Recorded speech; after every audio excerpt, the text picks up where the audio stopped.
Dans le quartier chic du 8e arrondissement de Paris, sous l'éclat doré des vitrines de l'avenue Montaigne, Madame Beverly Broadus, une femme d'une élégance discrète, entre dans une boutique de luxe. Elle souhaite simplement admirer les nouvelles collections et peut-être s'offrir un accessoire. Pourtant, dès son arrivée, un regard de mépris se pose sur elle. Suzanne Lefebvre, une cliente régulière et épouse d'un haut gradé de la police parisienne, l'observe avec dédain. En voyant Beverly toucher un sac à main en cuir fin, Suzanne s'approche avec un sourire forcé avant de lâcher, d'un ton sec: « Je ne pense pas que ce soit dans votre budget. » Beverly, habituée aux jugements implicites, choisit d'ignorer la remarque et continue son exploration de la boutique. Mais Suzanne ne s'arrête pas là. Persuadée qu'elle a affaire à une voleuse, elle alerte immédiatement la sécurité. Quelques minutes plus tard, un vigile arrive, suivi de son mari, le commissaire Édouard Lefebvre. Sans poser de questions, il exige que Beverly ouvre son sac. Outrée par une telle humiliation, elle refuse et demande une explication. « Ne compliquez pas les choses, madame. Vous êtes en état d'arrestation », annonce Édouard froidement. Sous les regards des autres clients, certains outrés, d'autres indifférents, Beverly sent son cœur s'accélérer. Elle sait que cette journée ordinaire vient de basculer dans un cauchemar d'injustice. Beverly Broadus n'a même pas le temps de réagir qu'un choc électrique fulgurant traverse son corps. Un cri de douleur s'échappe de ses lèvres tandis qu'elle s'effondre sous l'effet du taser. Les clients autour, d'abord figés par la surprise, commencent à murmurer avec stupeur. Une femme tente de protester. « C'est une honte! Vous ne pouvez pas faire ça !» Mais Édouard Lefebvre, le regard dur et sans pitié, ordonne à ses hommes de l'embarquer. Les vigiles soulèvent Beverly comme un vulgaire sac de marchandises et la traînent hors de la boutique. Elle entend Suzanne ricaner derrière elle. Voilà ce qui arrive quand on ne connaît pas sa place. Dans la rue, plusieurs passants sortent leur téléphone pour filmer la scène. Certains tentent d'intervenir, mais un policier leur ordonne de reculer. Beverly, bien que tremblante, redresse la tête. Elle sait qu'elle n'a rien fait de mal. Dans la voiture de police, son cœur bat à tout rompre. Chaque virage la rapproche d'un cauchemar dont elle ignore l'issue. Au commissariat, on la jette brutalement dans une cellule glaciale. Pas d'explication, pas d'avocat, juste un silence pesant. Mais ce qu'Édouard ignore, c'est qu'il vient de s'en prendre à la mauvaise personne. À des milliers de kilomètres de là, dans un studio d'enregistrement à Los Angeles, Snoop Dogg reçoit un appel urgent. La voix au téléphone est tremblante. « Snoop, c'est ta mère. Ils l'ont arrêtée. » Un silence glaçant s'installe. Les traits du rappeur se durcissent. Son sang bout. Il claque la porte du studio et s'engouffre dans sa voiture. On prend un vol pour Paris, maintenant. Vous pensez que Snoop Dogg va laisser passer ça? Pas question. La bataille ne fait que commencer. Préparez-vous, car la suite va être explosive. Si vous pensez que Beverly doit obtenir justice, commentez « Justice pour Beverly ». Quel serait votre premier réflexe si c'était votre mère à sa place? Dites-le en commentaire. Abonnez-vous et activez la cloche pour ne pas rater la suite de cette histoire choc. L'avion privé de Snoop Dogg atterrit sur le tarmac de l'aéroport Charles de Gaulle sous une pluie fine, ajoutant à l'atmosphère pesante du moment. Il ne perd pas une seconde et saute dans une voiture noire qui l'attendait déjà. À ses côtés, son avocat personnel, M. Laurent Moreau, un homme réputé pour ne jamais perdre un procès. Ils ont arrêté votre mère sous prétexte qu'elle aurait agressé une cliente et résisté aux forces de l'ordre. Mais nous savons que tout cela est faux, lance M. Moreau, le regard sombre. Snoop serre les poings, sa mâchoire se contracte sous l'effet de la colère. « Où est-elle maintenant » demande-t-il d'une voix froide. « Au commissariat du 8e arrondissement. Mais le problème, c'est que l'officier en charge du dossier, Édouard Lefebvre, refuse tout contact avec des avocats. Il joue avec la loi pour retarder l'accès à la défense. » Snoop serre le volant de la voiture comme s'il voulait le briser. Il n'a jamais toléré l'injustice, encore moins quand elle touche sa propre mère. À quelques rues du commissariat, il sort son téléphone et contacte son équipe de sécurité. « Trouvez-moi les vidéos de surveillance. Je veux tout ce qui s'est passé dans cette boutique. » L'un de ces hommes, un hacker talentueux, répond immédiatement. « On y travaille, mais ce ne sera pas facile. » Ils essaient déjà d'effacer certaines séquences. Le rappeur prend une profonde inspiration. Ils étaient là prêts à tout pour enterrer cette affaire. Mais ils avaient sous-estimé à qui ils avaient affaire. Au commissariat, Beverly Broadus est enfermée dans une cellule exiguë. Son corps est encore douloureux après le choc du taser. Malgré tout, elle garde la tête haute. Elle sait que son fils ne restera pas les bras croisés. La porte de sa cellule s'ouvre brutalement. Édouard Lefebvre entre, son uniforme impeccablement ajusté, son regard chargé d'arrogance. « Vous pensez que votre fils va venir vous sauver » ricane-t-il. Beverly ne répond pas. Elle le fixe droit dans les yeux, refusant de montrer la moindre peur. « Vous êtes une vieille femme sans défense. Peu importe ce que vous direz, ici, c'est moi qui fais la loi. » Un sourire méprisant se dessine sur son visage. Puis il se rapproche et murmure « Et quand votre fils arrivera, je me ferai un plaisir de lui montrer ce que signifie défier l'autorité. » Il quitte la cellule, laissant Beverly seule dans le noir. Quelques heures plus tard, Snoop Dogg arrive devant le commissariat. Il est accompagné de Memoro et de plusieurs journalistes qui ont senti l'odeur d'un scandale. L'un des policiers tente de l'arrêter à l'entrée. « Désolé, mais personne ne peut voir la détenue. » Snoop retire ses lunettes de soleil et plante son regard acéré dans celui de l'agent.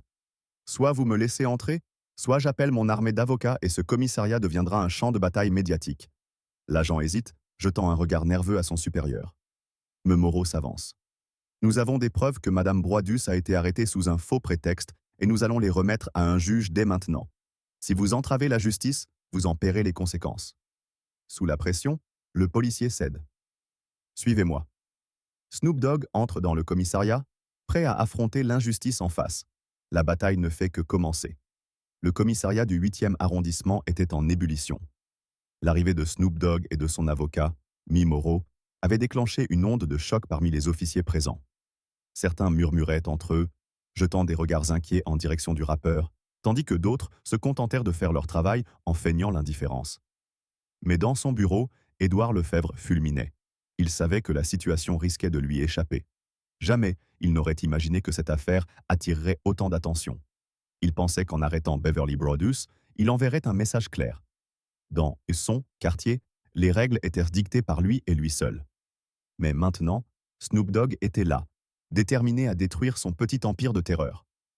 Lefebvre se leva d'un bond, ouvrit la porte de son bureau et fit signe à 2 agents. « Bloquez l'accès à la cellule de Broadus. Personne ne la voit sans mon autorisation. Et surtout, effacez toutes les séquences de vidéosurveillance avant que ces rats d'avocats ne mettent la main dessus. » Les policiers hésitèrent une fraction de seconde. « Faites-le, rugit-il. » Ils partirent immédiatement.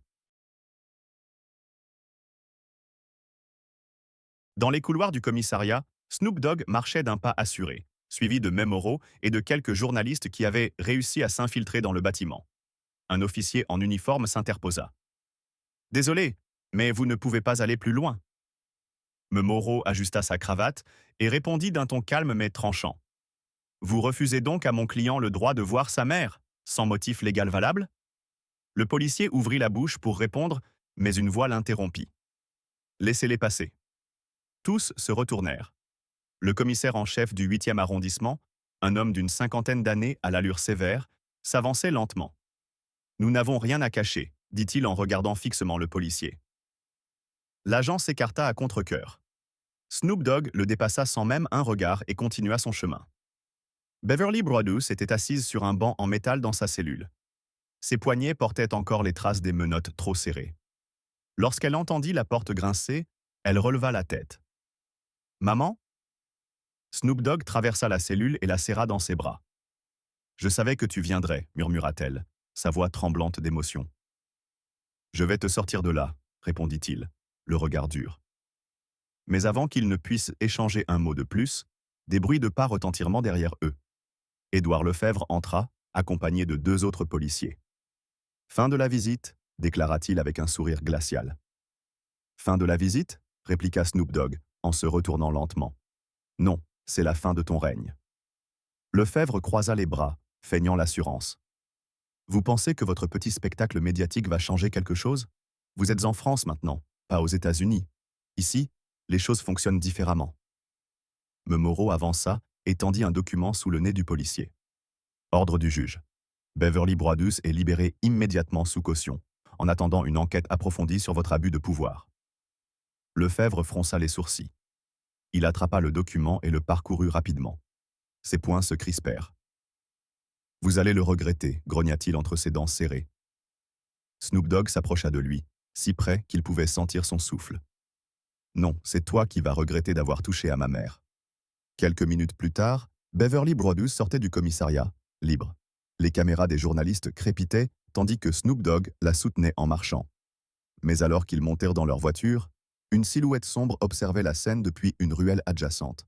Édouard Lefebvre, le regard noir, composait un numéro sur son téléphone. On a un problème, il faut s'occuper de lui.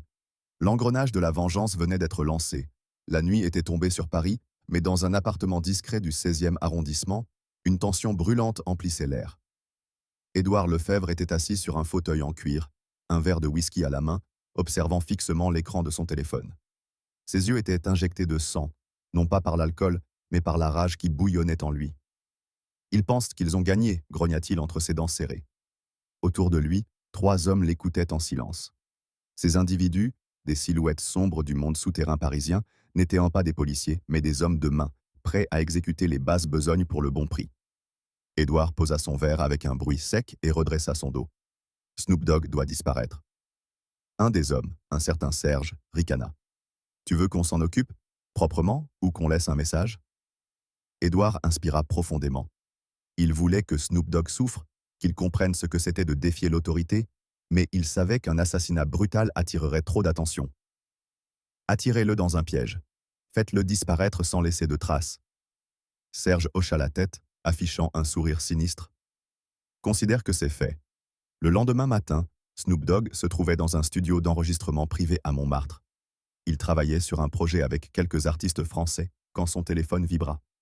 Un numéro inconnu. Il hésita un instant, puis décrocha. « Allô ?» Une voix tremblante résonna à l'autre bout du fil. « Snoop, c'est Malik, un des jeunes du quartier. J'ai des ennuis, ils veulent me tuer. » Snoop Dogg se figea. Malik était un gamin du quartier qu'il avait pris sous son aile. « Où es-tu » demanda-t-il immédiatement. « Dans un entrepôt abandonné près du canal Saint-Denis, je suis piégé. » La ligne se coupa brusquement. Snoop Dogg sentit un frisson lui parcourir l'échine. Quelque chose n'allait pas. « Je reviens » lança-t-il à ses partenaires avant de se lever précipitamment. L'entrepôt était plongé dans l'obscurité. Une légère brume flottait sur le canal, et le vent faisait grincer les portes métalliques rouillées. Snoop Dogg descendit de sa voiture et avança prudemment, son instinct en alerte. « Malik » appela-t-il.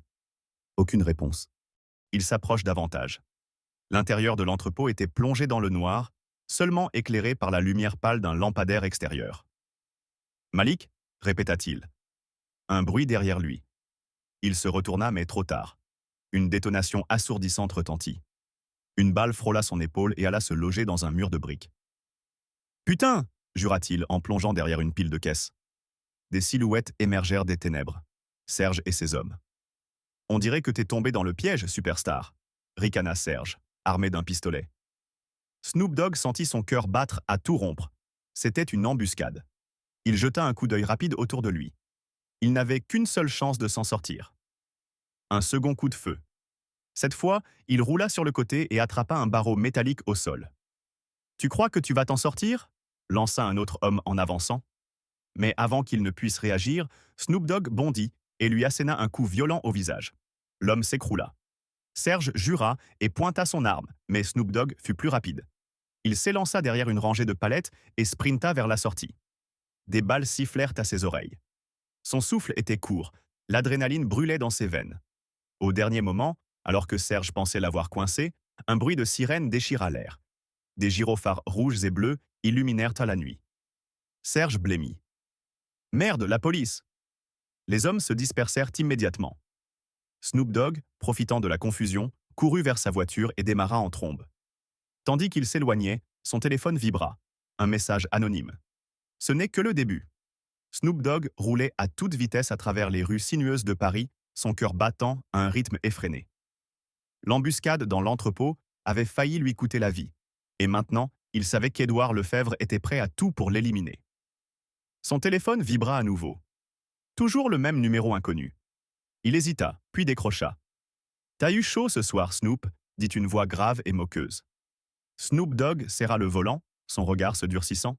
« Qui est-ce » Un léger rire résonna. « Tu le sais très bien, c'était Édouard.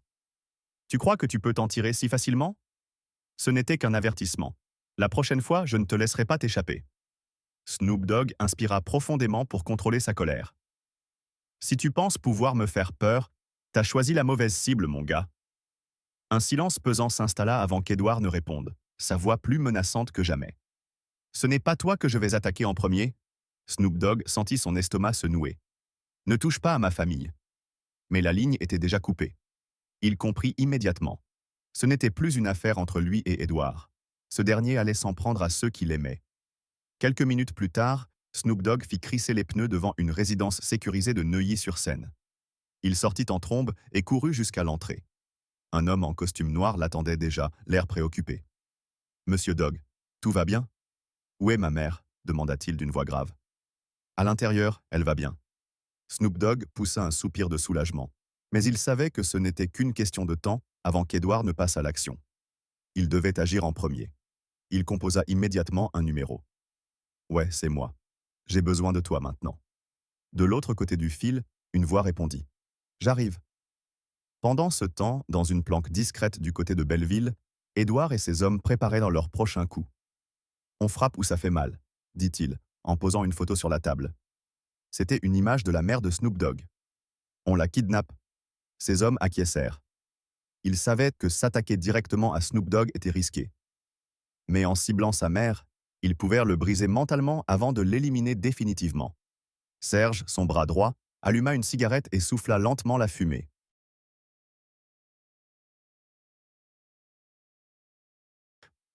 Et si ça tourne mal? Edward le fixa froidement. Alors on s'assure que personne ne la retrouve jamais? Snoop Dogg n'avait pas dormi de la nuit. Il savait qu'Edward allait passer à l'action rapidement. Vers 5 heures du matin, son téléphone vibra à nouveau. Cette fois, c'était un message. « Dernière chance, rends-toi sinon elle disparaît », accompagné d'une photo. Sa mère, prise en filature, sortant d'un café. Snoop Dogg sentit une rage incontrôlable monter en lui. Il tapa sur la table. Ils vont le regretter. Il se leva d'un bond et attrapa son téléphone. On passe à l'action. Il était temps d'en finir. L'aube s'était à peine levée sur Paris, mais pour Snoop Dogg, il n'y avait pas de place pour le repos.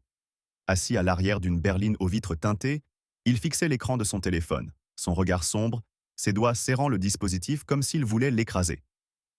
Sur l'écran, une nouvelle photo venait d'apparaître. Sa mère, entourée de 2 silhouettes menaçantes, visiblement prises sur une caméra de surveillance. Edward n'avait pas menti. Il l'avait trouvée. Snoop Dogg inspira profondément. « Où est-elle » demanda-t-il à Malik, son ami de longue date et expert en cybersécurité. Malik tapait frénétiquement sur son clavier. « J'ai repéré la source du message.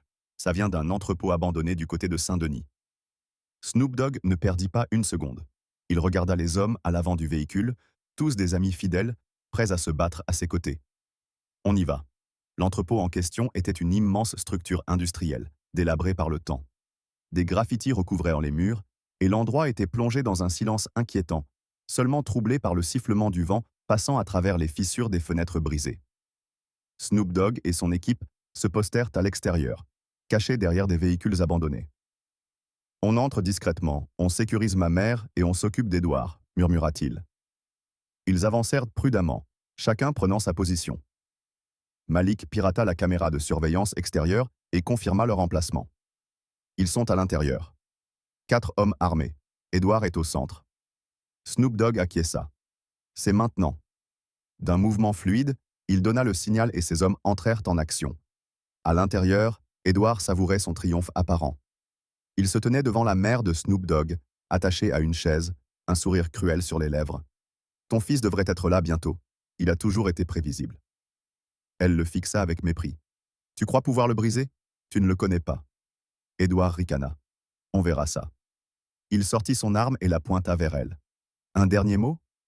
Avant qu'il ne puisse appuyer sur la détente, un bruit assourdissant éclata derrière lui. Boum! La porte vola en éclats et une grenade flash explosa, plongeant la pièce dans un chaos aveuglant. Les hommes d'Edward crièrent de surprise, cherchant leurs armes à tâtons. Snoop Dogg surgit, rapide comme l'éclair, neutralisant un premier homme d'un coup précis au menton. Son équipe suivit, engageant le combat. Les balles fusèrent, ricochant contre les murs de métal. Malik, positionné en hauteur, abattit 2 des hommes d'Edward d'un tir précis. Snoop Dogg avança, son regard fixé sur sa mère. « Maman, ça va ?» Elle hocha la tête malgré la peur dans ses yeux. Mais Edward n'était pas du genre à se rendre facilement. Il saisit sa dernière arme et visa Snoop Dogg. « C'est fini pour toi. » Une détonation retentit. Mais ce n'était pas l'arme d'Edouard qui avait tiré. Il s'effondra au sol, une blessure à l'épaule. Derrière lui, Malik abaissa son pistolet, le regard froid. Pas cette fois. Snoop Dogg s'approche d'Edouard, le dominant de toute sa hauteur. Je t'avais prévenu. Edouard, blessé et à terre, cracha du sang. Tu ne pourras jamais tous nous arrêter. Snoop Dogg ne répondit pas. Il se retourna vers sa mère et la libéra, la serrant dans ses bras. C'est fini. Mais dans son esprit, il savait que la bataille n'était pas encore terminée. L'entrepôt était plongé dans un silence pesant. Seul le bruit des battements de cœur résonnait dans la poitrine de Snoop Dogg alors qu'il relâchait son étreinte sur sa mère. La poussière flottait dans l'air, mêlée à l'odeur de poudre et de sueur. Édouard était à terre, son épaule ensanglantée, mais son regard brûlait toujours d'une haine incontrôlable. Snoop Dogg savait que ce n'était pas fini. Il y a quelque chose qui cloche, murmura Malik en scrutant les environs. Et il avait raison. Un son strident brisa le silence. L'alarme de l'entrepôt venait de se déclencher. Il a prévu du renfort, on doit bouger maintenant, lança Malik. Snoop Dogg serra les poings. Il aurait aimé finir ça ici et maintenant, mais sa priorité était sa mère. On sort d'ici, tout de suite. À peine avaient-ils franchi la porte de l'entrepôt qu'une explosion retentit derrière eux, projetant un souffle brûlant dans leur dos. L'onde de choc les fit trébucher, et un épais nuage de fumée. Merde, jura Malik en se relevant. De l'autre côté de la fumée, des silhouettes apparurent. Une dizaine d'hommes en noir, lourdement armés, avançaient d'un pas calculé. Édouard avait prévu une sortie théâtrale. Snoop Dogg échangea un regard avec ses hommes. On n'a pas le choix. Ils se mirent en position. Les balles commencèrent à fuser dans la nuit parisienne. Snoop Dogg se baissa derrière une voiture abandonnée et répliqua avec précision. Malik, perché sur une structure métallique, couvrait leur retraite avec une précision chirurgicale. Mais ils étaient en infériorité numérique. Soudain, un bruit de sirène retentit au loin. « La police !» s'exclama un des hommes de Snoop Dogg. Édouard, toujours à terre, éclata de rire malgré sa blessure. « Vous croyez qu'ils sont là pour vous aider ?» Snoop Dogg sentit son estomac se nouer. Il avait raison. Des voitures de police s'arrêtèrent en trombe et des agents descendirent, leurs armes braquées, sur lui. « Posez vos armes !» hurla un officier. Snoop Dogg comprit immédiatement le piège. Édouard avait toujours des contacts au sein des forces de l'ordre. Malik grogna. « C'est une blague ?» Mais avant que quiconque ne puisse réagir, une autre voiture surgit de l'ombre et s'arrêta brusquement. Une femme en sortit, tenant un dossier en main. « C'est terminé, capitaine », déclara-t-elle d'une voix glaciale. C'était l'avocate de Snoop Dogg. Elle tendit un document au policier. « Nous avons tout sur bande. » Les agents hésitèrent. L'un d'eux s'approcha d'Édouard, encore au sol, et regarda les preuves sur une tablette. Son visage se ferma. Puis, il se tourna vers ses collègues et hocha la tête. « Arrestation immédiate ?» Les policiers saisirent Édouard sous le regard triomphant de Snoop Dogg. L'ex-policier se débattit. « Vous ne pouvez pas faire ça, je suis l'autorité. » Mais personne ne l'écoutait plus.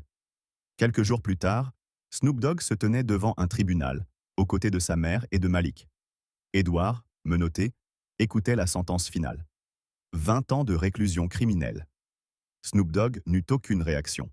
Il savait que ce n'était qu'une bataille gagnée dans une guerre bien plus grande. Mais ce jour-là, la justice avait triomphé. En 2025, alors que le monde cherche à être plus transparent et juste, l'histoire de Snoop Dogg nous apporte une leçon précieuse.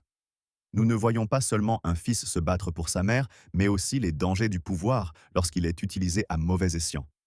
Le système judiciaire peut être manipulé par ceux qui détiennent l'autorité, mais ce récit nous rappelle que la vérité et la résilience restent nos meilleures armes. Aujourd'hui, nous disposons de plus de moyens que jamais pour défendre la justice, des caméras de surveillance aux réseaux sociaux, en passant par des plateformes juridiques robustes. Pourtant, l'injustice persiste, et elle ne peut être éradiquée que si des personnes courageuses osent la dénoncer. Comme Snoop Dogg, nous devons nous battre non seulement pour nous-mêmes, mais aussi pour ceux qui ne peuvent pas se défendre. En revenant sur cette histoire, nous réalisons que la victoire contre Édouard ne représente pas seulement une justice personnelle, mais aussi une avancée significative dans la lutte contre les abus de pouvoir. Mais la justice a-t-elle vraiment triomphé? Ou bien des forces obscures attendent-elles dans l'ombre pour continuer à manipuler le système? L'histoire de Snoop Dogg n'est pas seulement un combat personnel, c'est un appel à l'action pour nous tous. Ne restons pas silencieux face à l'injustice. Si vous êtes indigné par ce que sa mère a enduré, si vous admirez le courage de Snoop Dogg, laissez un commentaire ci-dessous et partagez votre opinion. Pensez-vous que Snoop Dogg devrait poursuivre son combat pour réformer le système judiciaire? Ou bien, ce n'est que le début d'une bataille encore plus grande? Dites-nous ce que vous en pensez.